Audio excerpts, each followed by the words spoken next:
to talk about this Jeep.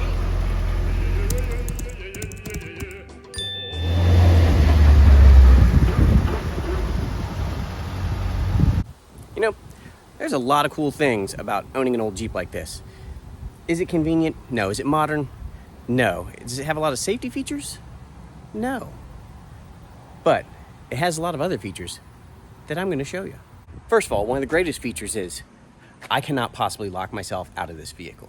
There's no way to do it. Even if I put the soft doors on, you just lift them off. Also, I can put just about anything I want in the back besides another seat. I mean, no humans fit back here, but cargo? You betcha. The next advantage to these old vehicles is ground clearance. I can do almost anything underneath this Jeep, aside from brakes and suspension, without having to jack it up at all. Pretty neat and handy. Another great advantage of an old Jeep is bodywork. Jeeps are expected to be beat up, so if I want to fix any of this, and I kind of do it, well, in my own amateurish, I don't really know what I'm doing kind of way, it's okay, because it's an old Jeep. I mean, look at that. You really think I can make that worse? Okay, yeah, I can, but I probably won't. Another cool thing about this is you can basically make them however you want. This didn't come with a bench seat, but you know what? This bench seat fits perfectly, so it's going to stay there for a while. Well, okay, me and my daughter are sort of arguing that out, but right now it's there. Haha. Another cool thing about old Jeeps is windshields. This has a crack in it, but you know what?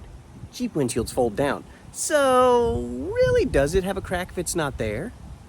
Another cool thing about old Jeeps and old four-wheel drives in general, not just Jeeps on this one, is you can get manual locking hubs. And the cool thing about manual locking hubs is that means I can have this in four-wheel drive low and just use the back tires. So really, you have granny gear if you want it, as long as you leave the front hubs unlocked. Nobody really thinks about that one, but that's a good one. Another cool thing about these old Jeeps is while they didn't always come with the best power plants, like this one has an Iron Duke, which is just 4 cylinders of fury, but everyone has put every engine they can think of in these, and there's kits for it. So pretty much, if I want to put a small block Chevy in it, which I happen to be building right now, I could do so. And so could you for cheap. Another advantage or disadvantage to these old Jeeps is wiring. Luckily, there's not a lot of it because most of mine is not even hooked up. And I'm not quite sure how this is running right now. Another great advantage to this Jeep is size. It doesn't have a big footprint. You can reach almost everything from outside. So if you need to work on it, you're not going to be crammed into tight spaces. You're not going to be reaching over stuff, leaning over hoods. Okay, bad example. I've still got to lean over the hood, but I could also probably stand next to that engine. So, you know, 1 for 2 out of that one. Another cool thing about old Jeeps, well, advantage or disadvantage, you be the judge, is that everybody wants to tell you about their old Jeep when they see it. Ask you what year, what was in it, the type they had. Is that a great thing? I guess it depends, but it can also give you a lot of good ideas if you're modifying your own Jeep. So even if you don't like to talk to people, it's kind of a good thing to get a Jeep and learn to talk to people. I'm working on that one.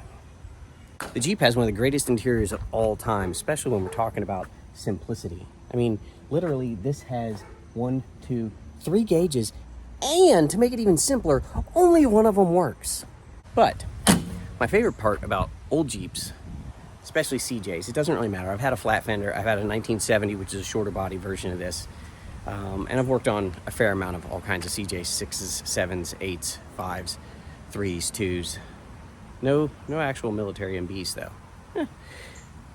But my favorite part is they're a blank canvas. You can do anything to them, and it's fun. It's like adult Legos. You can bolt anything to it. You can take anything off of it. You can use it however you want. That's some of my favorite things about old Jeeps. And as soon as I get some parts in, we'll actually start working on this old Jeep because it still needs a ton of work. So until I get some parts in, that's gonna do it for today. We'll see you next time.